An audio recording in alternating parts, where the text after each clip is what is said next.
right, here we go. I am here with Grace and Claudia. Grace, how do you pronounce your last name? Rachmany? Rachmany. Rachmany. Rachmany. Grace Rachmany and Claudia Gonella. It means merciful. Merciful. Oh, yeah, that's what it means. Well, so I was just reflecting this moment that I don't even know exactly what you both do in the world, which is a beautiful thing, because I was like, we're not meeting because of that. We're not meeting because of a credential or because we met in a business meeting or anything. We met a few years ago through Rebel Wisdom. I think I met both of you through Rebel Wisdom, and maybe Claudia, I started seeing you more through the pop-up school, but I have you guys in my radar for about 3 years. And we're meeting today in the context of a group of women that has been formed called Priceless Women. And I just really interested in hearing these new voices that are, I mean, not new voices that have been in the liminal web for a while, but they are coalescing and coming together and working. Maybe I don't even know if it's working towards something or just being together and exploring. So I'm here to kind of jam, play a little bit with you both in understanding a little bit more of the context of these meetings that you are having weekly, right? For the past Twice weekly. We have 2 times so that it's good for different time zones. It's actually 3 times if you count this meeting. Oh, wow. Yeah.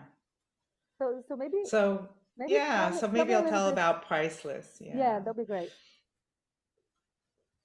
Well, I guess I'm going to say something sort of, there's this thing that's happening, which is sort of impact credits. I'm going to call it impact credits and carbon credits. And it's like everything is going to have a price on it. And then you hear that even within the liminal web, this idea of if we just would price our externalities properly and have real free markets, then everything would be fine. And I really, because actually things are priceless. Like fungibility is a little bit silly. Things are priceless. Most of what is in the world is priceless. It's not the same as the 2 apples aren't the same apple, 2 people aren't the same people. And so that's where Priceless Economics started. And then it was a few of us working on different projects in different places in the world. And at some point, and I was saying to you at the Rebel Wisdom last campfire, I just got the sense like, I just can't anymore be in this like room of 80%, 90% men and explain things that are obvious. Explain and try to be in this kind of inferior position of like, I'm asking for money for something which is the future of mankind, and you can't really see my perspective, and we're working on something that is 3 generations in the future, and this crazy relationship between funders and founders, and like there's just so much superiority and inferiority, and you're talking, oh, you've got a bigger audience than we've got, and so now I have to talk to you as you're the superior person because you're better at YouTube optimization, or it's like this whole thing. I'm just like, I just can't. And I said that to a few women and they were like, yeah, I can't either. And we just started meeting. We just started meeting on Fridays and talking about this, like, what will this be? And it keeps formulating itself, and we could talk more about it, but it starts from conversation, but the effectiveness of these conversations is kind of unpredictable and miraculous. So that's how I see it. I don't know. Claudia was part of that organizing team as well. So she was one of the first people I reached out to. Yeah, Grace, and I joined because of you, really. I remember actually you and I did meet on Rebel Wisdom, and I remember we met. We were playing a game hosted by another person, and it asked us to role play. And, you know, for me, the role playing was acting out of character. But one of the role plays was, I think, to do with courage. And what I saw in what you role played was courage. It really moved me. what you were able to say to strangers, actually, in this meeting. So I joined because of that. And I was just thinking, as you were speaking, why I joined, was there another deeper reason? And I think there was another deeper reason. And it comes back to what you were saying, Adriana, before we pressed record, which was something about creating from a place that's complete. I wrote it down. And your realization that so often we're creating from a place that isn't complete. And I felt that throughout my whole life. Throughout my whole life, I've been speaking from a place that's incomplete, creating from a place that's incomplete, trying to project an identity from a place that isn't complete, and a kind of idealized self from a place that isn't complete. And the space, I think, in Priceless is a kind of practice ground, let's say, for trying to create, speak, interact from a place that's more complete. And there's a feeling that comes with it. It's the same feeling that I get when I work in the land, which I'm starting to do more and more of, regenerative farming. There, I'm creating with a place that's so complete. I'm seeing the intelligence of the system as someone in the system, inside the circle of it. And so it's the same feeling. So you created a circle that we can be inside of somehow, and see each other as complete and have eyes to see in that way. So yeah, now I'm getting very kind of esoteric, but no, I guess it was a feeling. It was a feeling. It's also this thing that you're saying about the planet, right? Some people be like, well, we live on a planet. And I'm like, that's a weird way to say it. Right? We are an element of the planet. It's not we're living on this planet. We are elements in the planet. And just those little things in language, I think we take the time also in the group to really pause about our language. I'm quite struck by that, and I mentioned it on the Emerging Commons, is the difference in the feeling that one of our members had mentioned. And she was saying how whenever I go to a conference, you go there and you've got your thing that you're promoting and you're taking up space, and you've got to take up space and take up space. And you were talking about it with the recordings now, like, I'm going to take up space, and it feels like everybody's walking around, she said, in a hard bubble and like bumping against each other's bubble and trying to make that bubble take up more space. But whereas in the women's circles that we've created, it's much more like there's sort of a smoothness about it. It's more like a color palette where the colors are running together and running over each other, and it isn't like me being in a circle. It's us being an integrated thing and also individualized self. It's just that hard boundary is well, we know that there's no, it's a delusional perspective. I'm curious, there's a lot of things coming up, and I'm curious because if the women that are interested or they have heard the calling of this particular group and have been meeting, if they have a particular profile, not what they exactly what they do in the world, but if, let's say, they're more women that are successful or not, or are in the men's world or not, or because in my experience, I'm asking because in my experience, certain women's spaces that have that, so I have women's spaces that have no women that have any corporate experience. So they are very fluffy and colorful, and in their lives they live like that. They don't have, like, they don't even feel the hardship of the world in the day-to-day life, because they live from this, let's say, more feminine place every day. And then I have other women that are successful or they have really made it in the men's world, and then at some point they get really tired, and then there is a different characteristic, they're different, and then sometimes they meet and they have different, there's different women. So I'm just curious about if there is a flavor of woman that comes to these meetings, because you met in the context of the liminal web, right? Or no? In the context of the in the corner of the internet that we met. Claudia and I did. I mean, I would say, first of all, we wouldn't necessarily know because we don't talk that much about it. But it does tend to be women who are very frequently stuck in contexts where they're a minority in the group, professionally. And that's really all I know. We don't often talk about what we do in the world. I mean, sometimes we do. And and there's been a lot of talk. I mean, one of the topics that comes up a lot is our fathers. It's really interesting why that comes up. A lot of us have. So I don't know. We don't have any stated criteria. Of course, we invite one another, so it's people who know each other. And we have people from global north, global south, people from, I mean, different ages. We have people from as young as sort of 20 all the way up to maybe 65, probably not much older than that.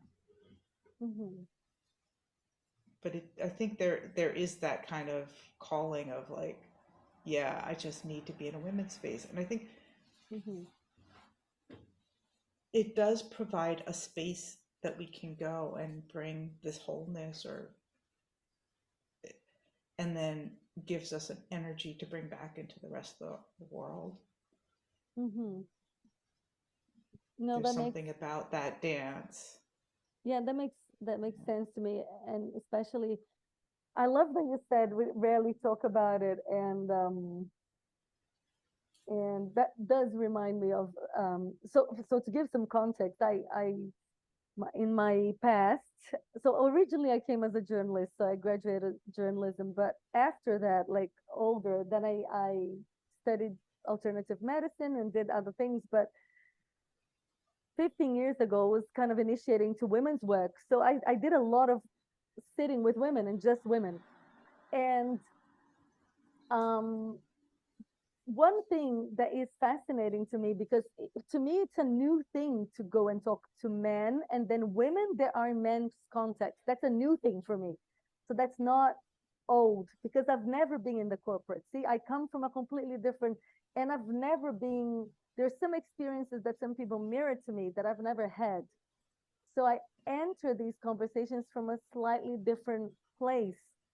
So the place that I started is finding women only spaces. My first one, when I started really truly being a lot in women only spaces, I was pregnant with my first daughter, and she's 12 and a half. So I started sitting with women, and I felt really held, and really that my pregnancy was okay, that my mind was okay in whatever way it was showing up. And then I had a baby, and I could show up with a baby, and I could breastfeed in this, like all of it was accepted. And I remember going like, oh my God, this is so beautiful that, you just have these women with the boobs out breastfeeding, and then you have, like all the ages. And then, so I was really enamored by the whole thing. It felt really healing, because even though I had never had a complete experience in the corporate, I did live, we live in I don't know, however people want to call it, in a patriarchal society. So I come from Brazil, and, it's a very, it has a certain flavor to it. So I was shaped by it. So there was something really refreshing about being in this women's only spaces.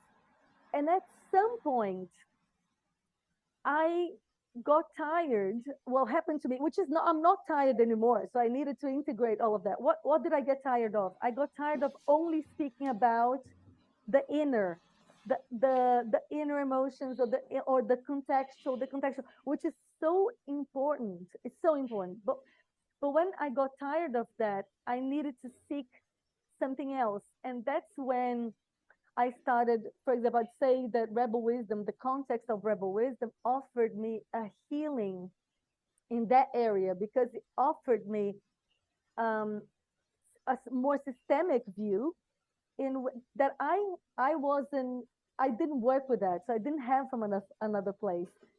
And then when I had the systemic view, and then I could go back into into the inner and the contextual, and then go like, oh, but these two, they seem to be worlds that don't see each other. And that's kind of where one of the origins of this project was born, was basically noticing that there is some beauty. And I hear you both, and I go like, yes, I remember the feeling.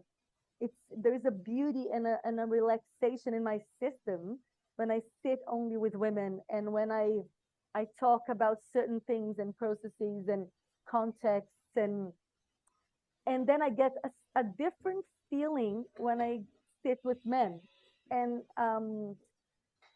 or when I sit with both, and we have different types of conversations. So I was just trying to hear it, because I was thinking that and correct me if I'm wrong, maybe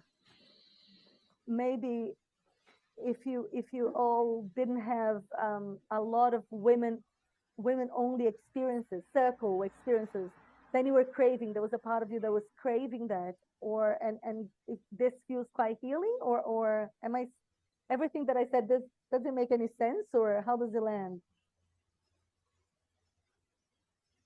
I mean, I do think, you know, when you said that these places are kind of healing, or that it's a place where you can relax and exhale, I think that's true. I think that's true. But I don't think we're joining them only for the sake of doing that. Well, certainly I'm not. Mm-hmm. And also I went to boarding school and it was all girls. Mm-hmm. But it was funny, because when you first asked, you know, have you not been around women's groups a lot? I sort of immediately thought, no, actually I haven't. Not since I went to university and then, you know, did my career, but I was totally in an all-girls school.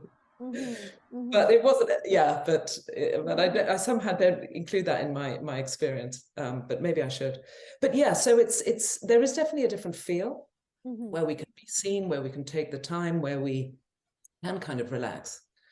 But relax in a way that allows us not just to kind of stay relaxed, but to work with something, you know, mm-hmm, to feel the tension of a question, because we sometimes, you know, someone will bring in a question, and it's different every time, you know, isn't it? Grace, there's someone different on the time. So, you know, if a question comes up, we're trying to address it from this more rested place, mm-hmm, and we can take our time with it. We don't have to fix it. It's kind of a no advice place, mm-hmm, and you know, there is a deeper creativity. And this sounds so, I don't know, pious somehow when I say it, but or grandiose. But you know, when we stay with the trouble, mm-hmm, when we stay with the anxiety of not knowing the answer, let's say, we can then maybe move from that anxiety into a kind of navigating of the mystery, you know, which feels so much nicer and has this kind of explorer vibe that I think women deeply hold too. Sometimes the explorer vibe, you know, people keep, you know, archetypally, we might put that in the masculine, but I think life, big life, for me, has this exploration vibe, and I think we can explore together. Even the sort of dark, painful stuff.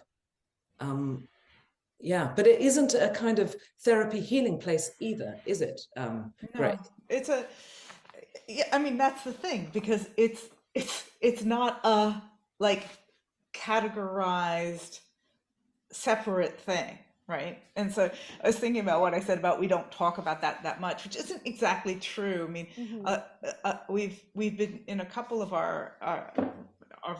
the recent ones. Some of us have had problems with our startups, or problems with our whatever co-founders, or problems with our partner, or problems with our father, and then, you know, we offer something in there. There's something that's, but it's a piece of a whole. It's like, mm-hmm, yeah. So it's not, it doesn't fall into a category, because anybody, I mean, it just could be anything.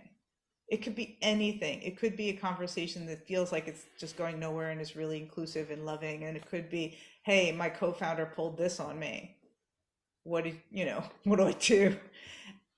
But it's definitely a place where we can say things that we can say things that you just couldn't say. And I do think men need men's spaces too, right? Like they need to, you know, that it's not, there's a different, co-ed spaces aren't men's spaces and co-ed spaces aren't women's spaces. And there's also a different way that we work together. I mean, one of the things that struck me at some point is that there's this way in which, I'm going to say it like, there's this way in which I'm bitchy in a work environment, right? There's a way in which that occurs. And let's just say, and I've never had women really have a problem with it from like a, you know, internal politics point of view. It's just like that there's the way in which I'm a bitch, right? And then there's the way in which you're a bitch, and the way in which, you know, each of us is a control freak or not a control freak or too sweet or whatever it is. And then it just occurred to me how difficult that is in corporate, or has been for me in work environments that are dominated by men, and how it's never come up as a problem in work environments that are dominated by women. And have you got an idea? Have you explored that? Like, I'm curious. I can't even say what the it is. Right? Like I can't even, you know, like I'm calling it the way in which I'm a bitch, but it's like,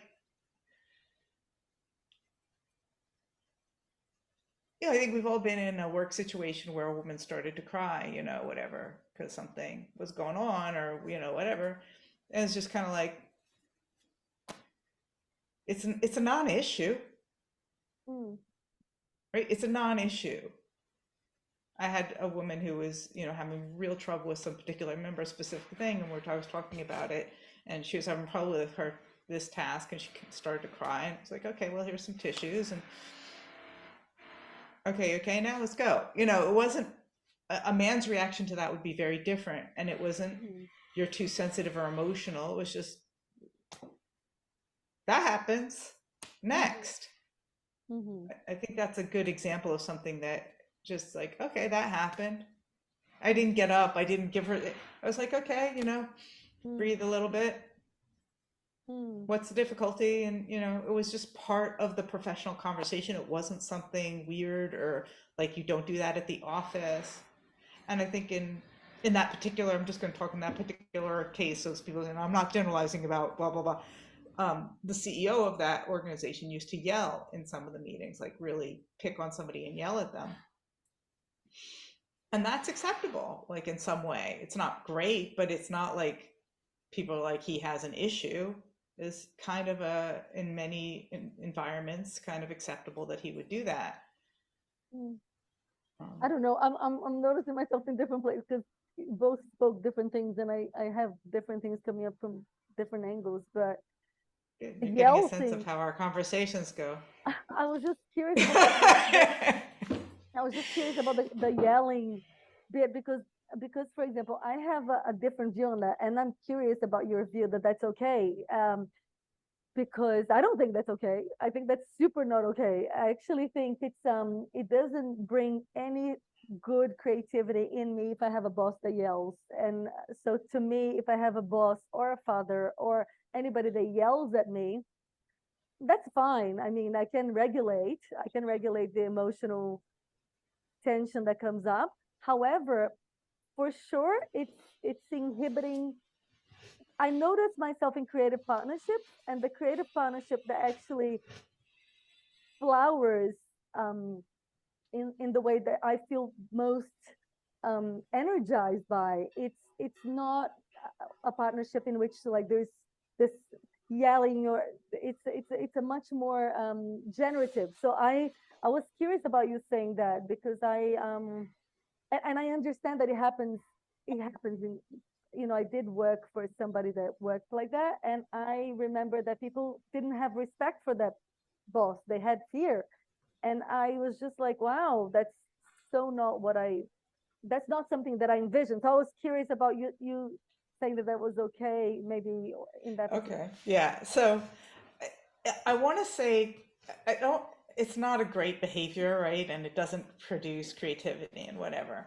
But in a male-dominated work environment, you wouldn't necessarily go around saying that guy gets too emotional at work the way you would if a woman cries.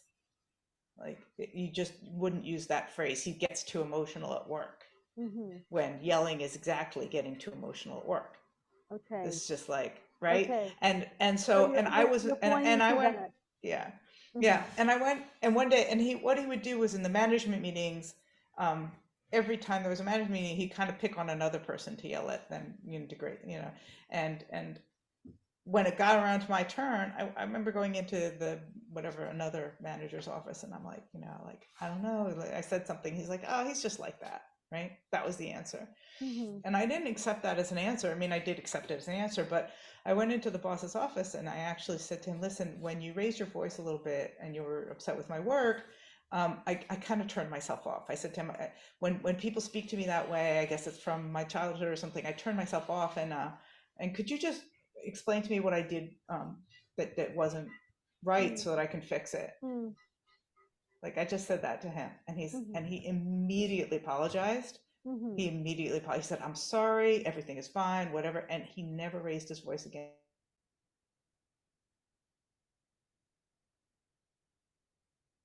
Oh, did Grace freeze?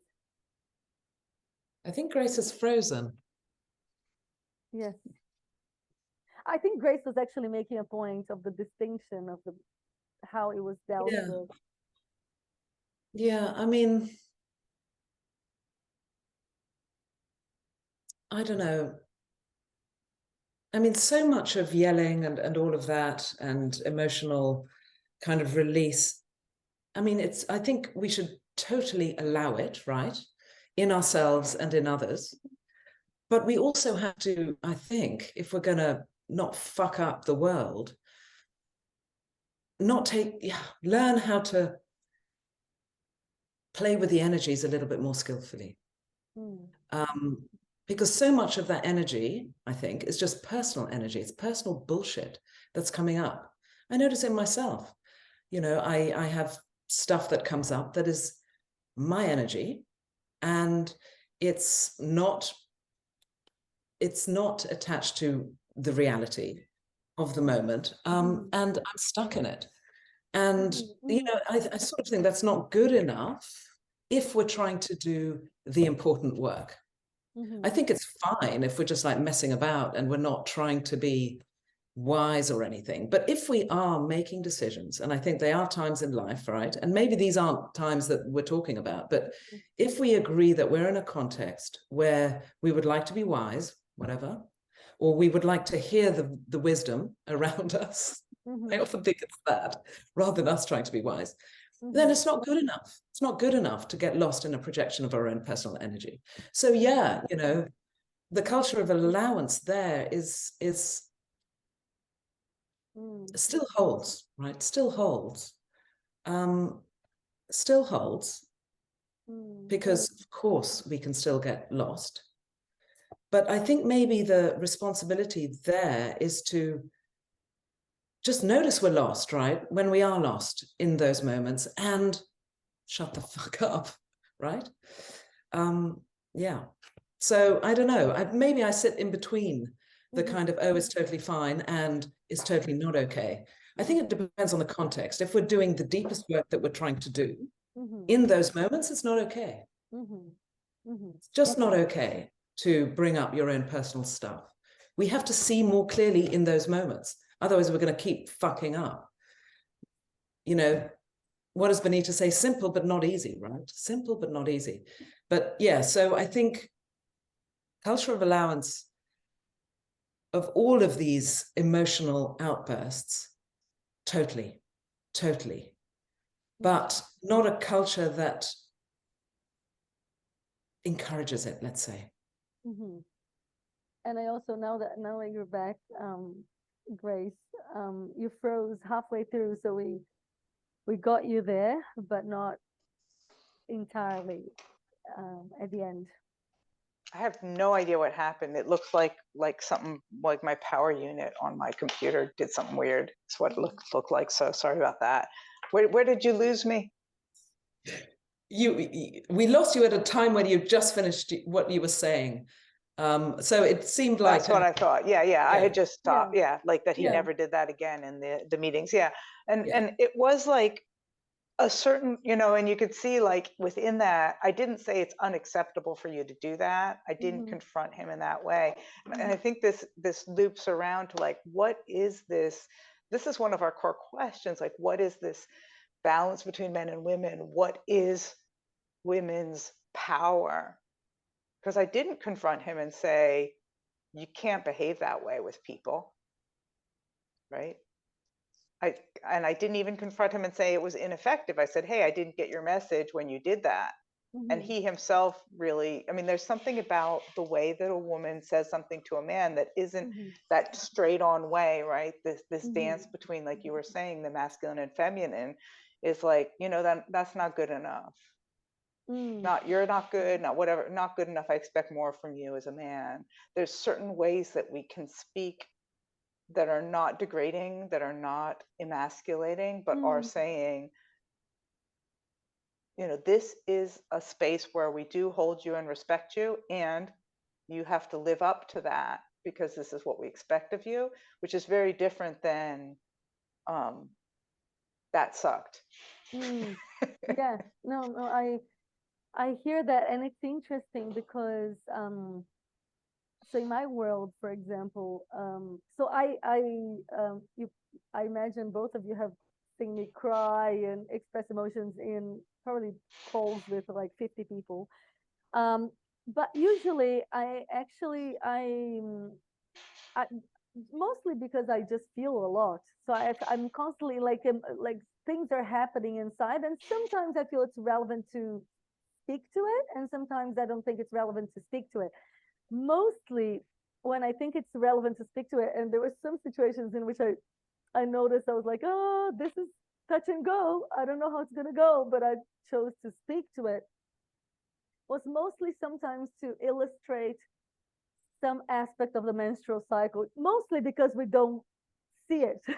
So sometimes I just like making things visible because I think that because we don't talk about the landscape of a female body, and of course after menopause, perimenopause is its whole journey, which people don't understand in the core, and I think the corporate, but everywhere. And to me, it's important to point to, because we're 50% men, 50% women.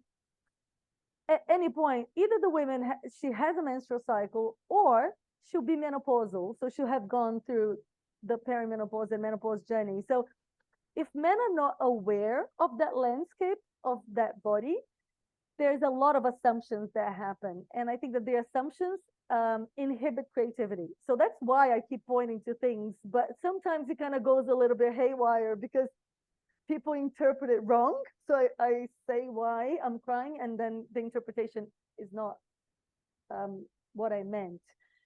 Because tears are powerful, and exactly what you said, Grace. The reaction that I have of tears when I'm crying in a women's circle is just like, yep, like, because there's so many tears. Like, I've been in so many women's faces, and there were a lot of tears and all sorts of things happening in these bodies, and we're just with it. Whereas in an outward context, these emotions that, like Bonita talks about, be with the trouble. So I love that you brought this in, Claudia. When we stay with the trouble, we stay with that context, the emotional context, then there is creativity, there is insight coming, brewing. But the reason why sometimes I speak to it is that I'd like to make it visible that there is stuff happening, because somehow in the outer world, a lot of people, I don't know if that's lands for you guys, a lot of people speak as if that's wrong, that there's something happening. So to me, it's very different bypassing the emotion or staying with the trouble, because staying with the trouble, staying with the emotion, and then not speaking to it, but generating creativity and generating, that's perfect. And in the world out there, we bypass it. So we disconnect and we don't feel anything. And I think that actually I have a bias that inhibits creativity. So when I did work a little bit in not the corporate, but I worked for a TV station, and in that time It's many, many years ago. But of course, it's just, you're bypassing all sorts of stuff. We're just, that's not really the place in which you feel that there's a richness. There's a richness. We're not speaking about it, but there's a rich, um, well, I went on a loop, but I was just basically going to say that the transformations that I have seen in some very powerful men, when I cry, sometimes they say something really rude and I cry. I don't mean to, but it just automatically I cry. As I cry, it lands for them that what they did was not acceptable. And then all of the ways that people were trying to change them in a very forward or bully way that hadn't landed, all of a sudden they're like, oh, why are you crying? And I said, well, because what you said was hurtful. It was just, I think he was shaming me with no reason. And then all of a sudden he's like, oh, I never wanted to shame you. I never thought that was. So then I noticed that sometimes these softness or you expressed in a different way, Grace, but there's a softness in your approach. And I think that I agree with you. I think that sometimes this yields um, the feedback in a different way, because it doesn't seem like we're very good at giving feedback in the world. And the people get really divorced of how they affect, we affect one another, because we just don't know how to do it. Either we speak from trigger, or we just don't speak at all, and we completely just suppress. And then I think that none of these two options are good. But when you're giving feedback in that way, it seems to have landed. And in my personal experience, it's the same. When I give truthfully, like, that was not on, that was not okay, and I'm hurt. I'm not like, it's hurtful. So as you're speaking and you're saying, I'm hurt, Adriana, I was thinking of the hurt of the world. Mm-hmm. And that hurt is really powerful. It's sort of course, your hurt, your personal hurt is incredibly important, is part of your journey and all of that. But when women feel the hurt of the world Mm-hmm. and cry about that, I mean, that for me, that's the biggest frame shift of all, really. I'm sort of relating to the man seeing your tears and seeing that as a new perspective, a different way of seeing what's going on. Mm. And, I think, if we are to heal the world, come into right relationship with the world, however we want to say it, then maybe there isn't any other way than feeling the pain, right, that we've been causing. And, maybe, we were talking about roles of women, Grace, just saying, that's not good enough. And, I think when women cry about how we're hurting, the great mother, if we're going to use, masculine and feminine archetypes, there's that kind of truth can change people. Yeah. And what you're talking about is a feedback loop. That's a natural feedback loop, right? When a man gets very aggressive, a woman cries. And we've made it in many places where when a man gets aggressive, the woman gets aggressive back. And Yes. That feedback loop does not operate functionally.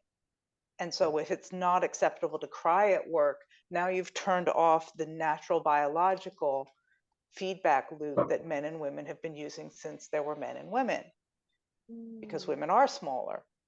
And so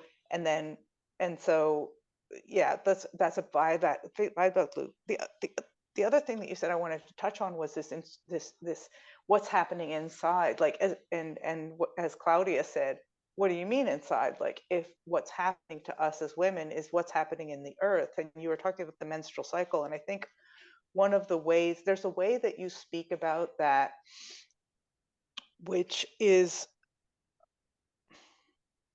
there's something a little bit forceful about it in some ways, like that for men, and it puts them in a position where they can't speak about it and they can't really have feedback about it. and it may or may not be uncomfortable for some of them, but it's a very authoritative thing to say, because they definitely can't say something about it. They definitely don't know. And so there's something that has a little bit of force in it when you talk about that in a group and of men, because now you're immediately the authority. It's an interesting move, right? And there's another thing that I wanted to say about, because you were talking about menopause and perimenopause and this journey and the inner and the outer. Like, when the sex and vaccine dose came out and I didn't take it, my periods stopped. Just stopped. I didn't go through any of that. It was just like that hit so many women on a global level. And I'm not sure if I'm the only one or if you've heard other women say that. And I was getting close to menopause, but it was just like, boom, that's over now. And I know my daughter skipped 2 or 3 periods at that time when she took that dose. And we don't talk about that. That is a major health issue. And it's a health issue primarily for the generation of the unborn. And we are never going to know.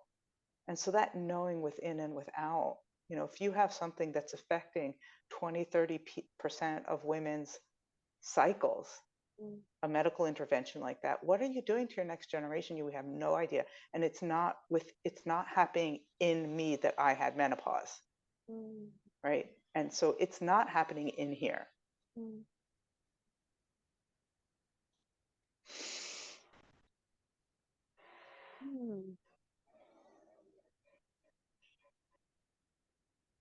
Yeah, I'm reflecting on what you said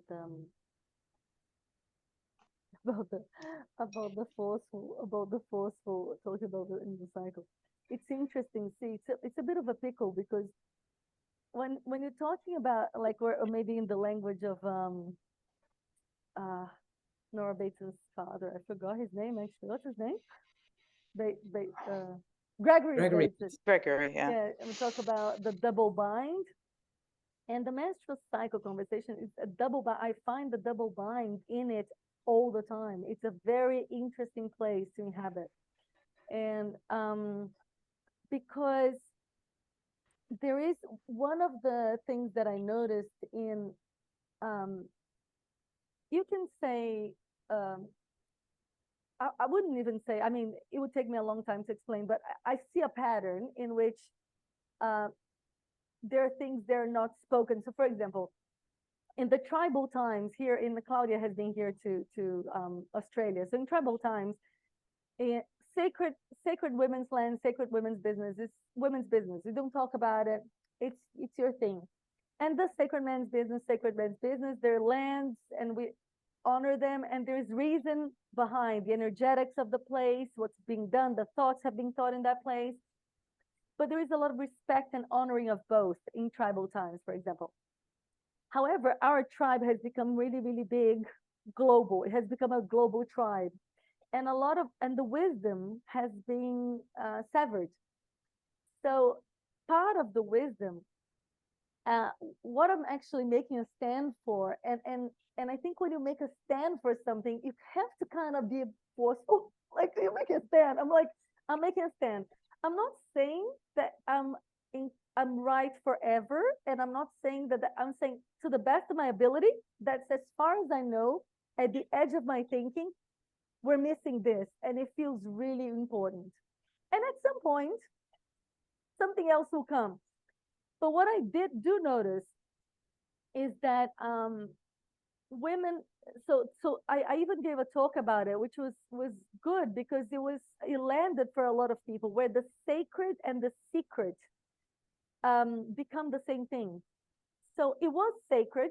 Something was sacred about women's rites of passages. It was sacred, and it was secret because it was sacred. It was, you just don't talk about it, but you also don't need to talk about it. And it's known as I walk and as I breathe and as I live my role with my fellow women and with the men, I'm respected as such. So my gift to my tribe is given, and I'm receiving that honoring. And the men the same. They do their thing, and we don't know exactly what goes on, but we see them, we value their role. I see that a lot of the female rites of passages have been completely interrupted in the psyche of the collective. When that happens, if you have, and both of you are talking about the pace of being in a men's group, in a co-ed workspace, or there's a different rhythm. So the rhythm of that one, that, you know, moved by testosterone, that does, thinks, does, sees something, does, sees something, speaks, does. It's very different to a cyclical rhythm of thinking and relating to reality. But so those rhythms don't dance well together. So what happens is that the cyclical rhythm within a woman has morphed into believing it's a line. That's why it's Fine Line Full Circle, the name of the project. It believes so. It's so abstract. We live in abstraction. So a woman has become so divorced of her body through modernity that we actually believe we are a line that bleeds every month. And I'm like, no, you are not a line. You are that which is in relationship to reality. You rarely, and a lot of women that I know over time, they go like, oh, but I can't speak like him. And I'm like, well, a lot of women don't have meta capacity. That's not their genius. Some do, and they are the ones that make in the men's world. But a lot of incredible women, they don't have meta systemic views. They are embedded in reality, and their wisdom comes from a different place within self, and that's very connected to the menstrual cycle. Intrinsically connected, I'd say. Hormonally, I can explain the ebb and flow of the tides, and a lot of us don't need to make that connection, but we flow with that. But once I explain, I'm making the subjective objective to men, and then they can understand. So it is a double bind, because sometimes it can go a little bit forceful, but sometimes I've had men say to me, oh my God, now it's the first time that I actually understand what you mean, because before I thought you were talking about a period, and I'm not talking about the period. I'm not talking about that 4-day window. I'm talking about what it is to be cyclical. So the whole dance of the masculine and feminine within oneself, and that's what I think we're missing. So, and Grace, I totally hear you, because I learned as I went. I was just like, sometimes I spoke in a place that was like I was given a minute to speak, and then I was just like, never again. I'm never gonna speak about something. It's almost like I was making the sacred. I was desacralizing the sacred, because I wouldn't have had the time to explain, and then the dilution of that wisdom, it's almost worse than not talking about it.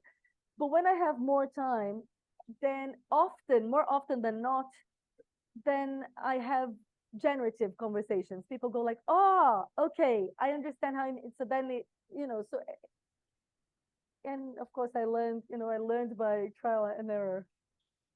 Yes, I appreciate what you said.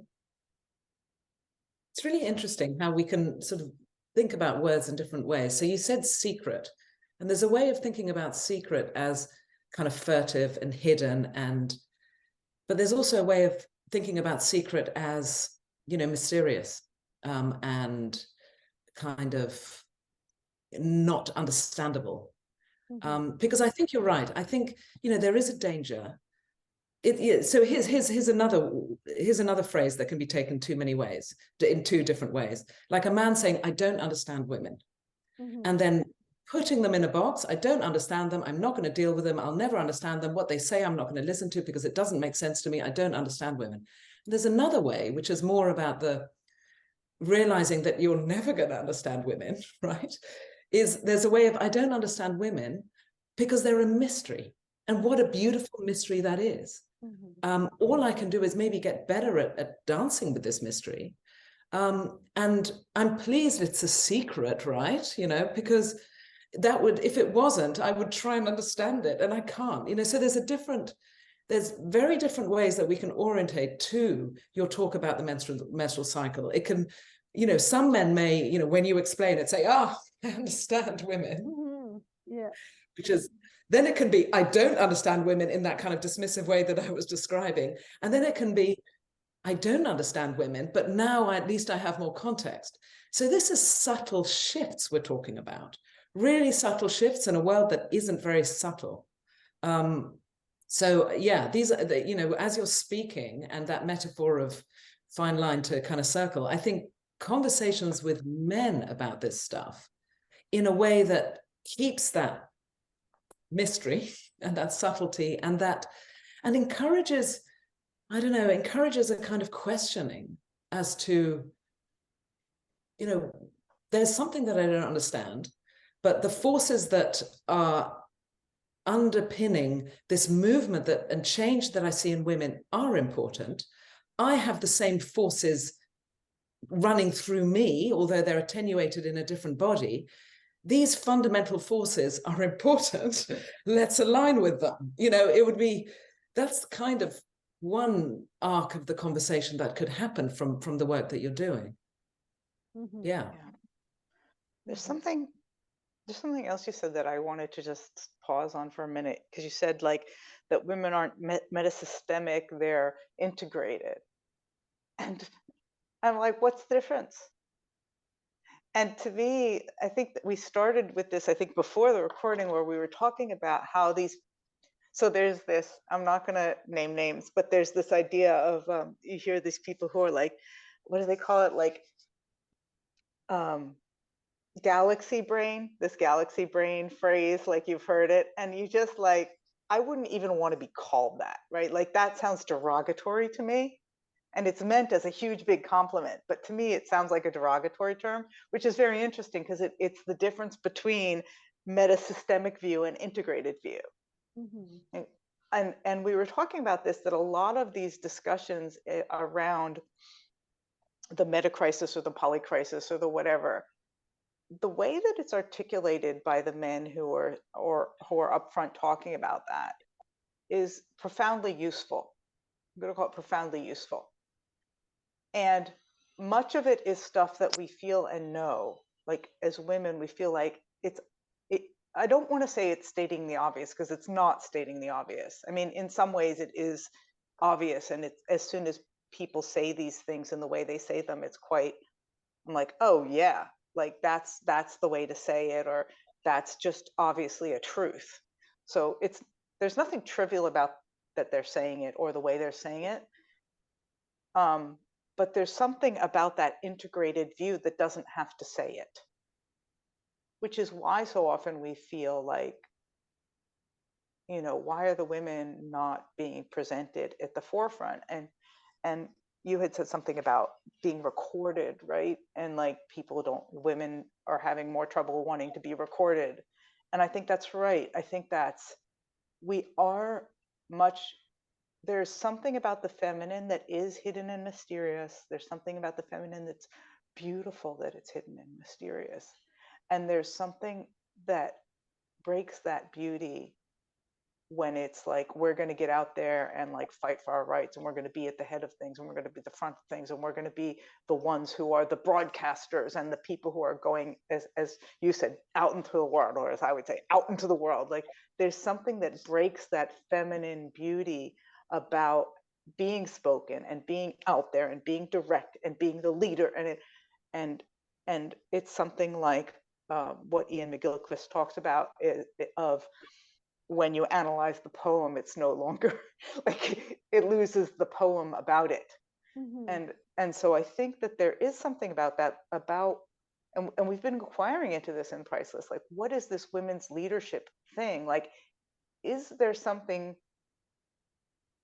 behind every good woman is, you know, behind every successful man is a good woman, right? Like, is that women's leadership, right? That hidden part that, and like that thing about a woman will say something and then a man will say the same idea later in the meeting, but they ignored the woman. Like there's something there for me that, you know, like when I say that, I run the risk of being like an anti-feminist, but there's something there because our 70 years or 100 years of trying to make women show up in the same ways as men as a representative as a representation of equality, I think we can say empirically so far hasn't worked.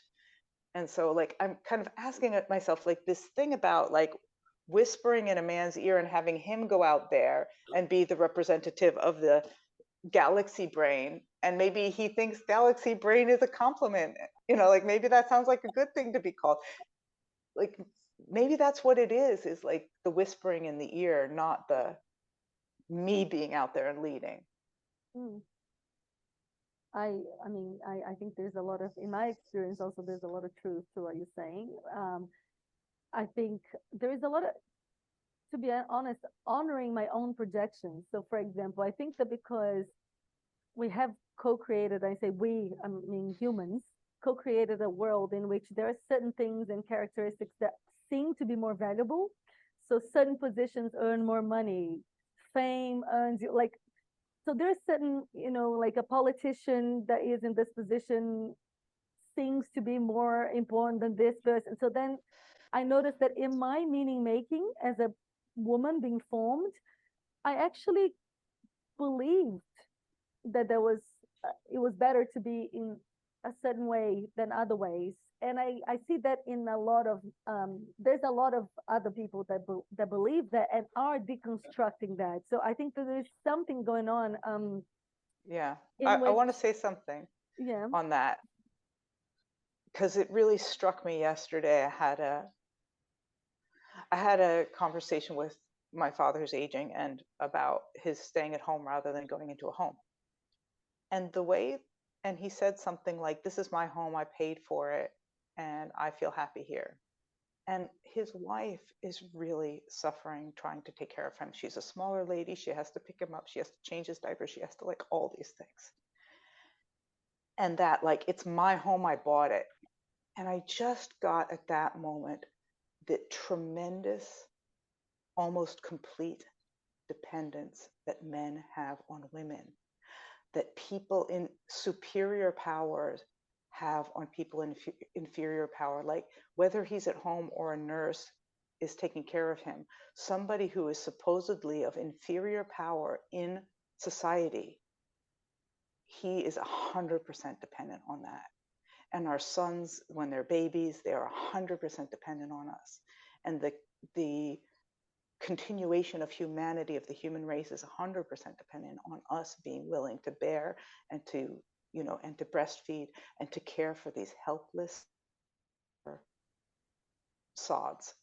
And I think that the power structures that we're seeing is a reaction to that and a subversion of the absolute dependence that men have on women. And it comes out in this aggressive way when we don't have proper balance between masculine and feminine. Oh, you said a lot of things there, and I'm looking at the time, and I'm like, yeah, no, like we don't have much time. We have just 10 minutes to go. I thought we were but maybe Claudia wants to say something before we wrap. Oh God, you took me on a journey with whispering in the ear. You know, the power of kind of whispering in the ear, which you also just came back to a little bit just now in your description of the power of women, you know, with vulnerable men or men at times of vulnerability. And because yesterday I was thinking about comic books and the difference between being an agent of the universe, you know, and hearing the agency of the universe, right? Which is kind of a subtle difference. And most of the comic books and superhero novels and the kind of modern sort of superhero man, you know, one of the ultimate things is to be an agent of the universe, right? To kind of, you know, be a galaxy brain and an agent of the universe, and you know, this movement that you did earlier, Grace. Is there something about being the agency of the universe, right? I mean, sometimes that can sound a bit grandiose, but it actually isn't, because it's this realization, isn't it, that the inside and the outside, well, I mean, that's a mental model we have to let go of pretty quickly. And then the agency comes from outside in a way then, doesn't it? It's sort of, it's a whisper in the ear. It's a whisper in the ear. It's not, yeah. I mean, the whisper's powerful, but it's also quiet. It's peaceful. It's also patient. It's, you know, it's everything, right? But maybe we need, you know, maybe superhero, because maybe we need superheroes to, I don't know, the future superhero, or the superheroes we need to tell more stories about are those. Not the agents of the universe, or even the agents in the universe, but the ones that are listening to the agency of the universe. I don't know. How does that land? Oh, I think that's beautiful. I love that. And I heard it first from a man. that's nice. I was just thinking, one of the things that I have been really, it has been a beautiful surprise. Um, it's to talk to these so-called galaxy brains and see that actually the projection, and that's what I have noticed.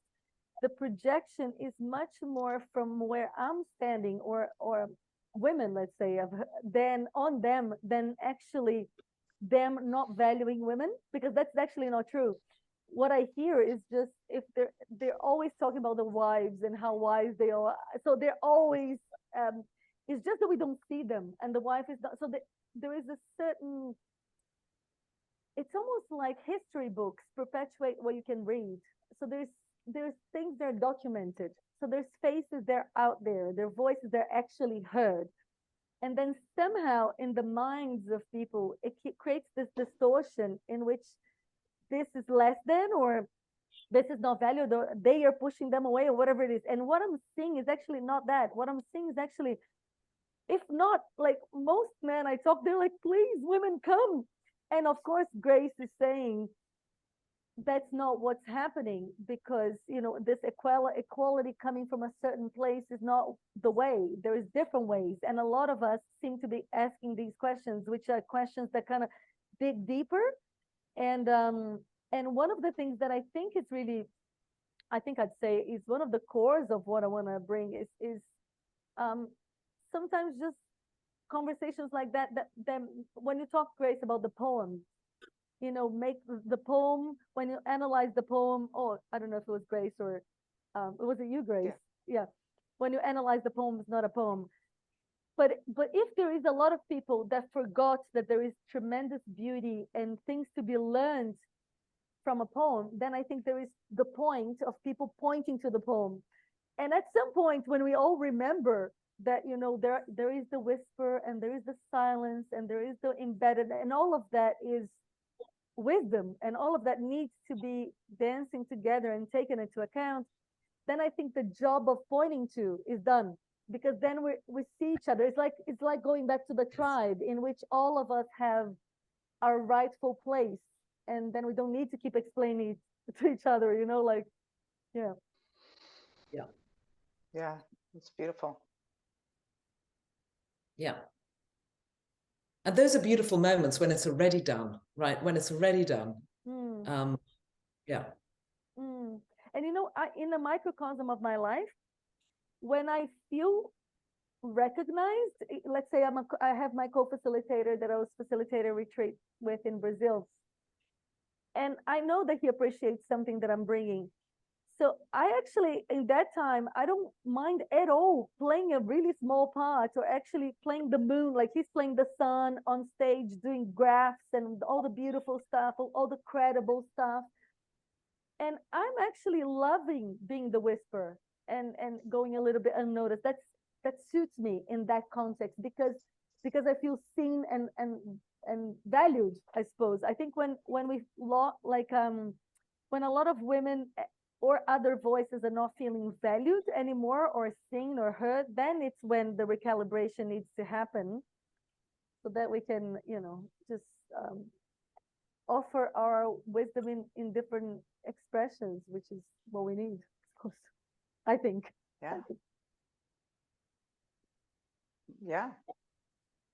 Well, thank you. This has been a really cool conversation. Yeah, you're feeling complete? Do you guys want to say any words to finish, or you?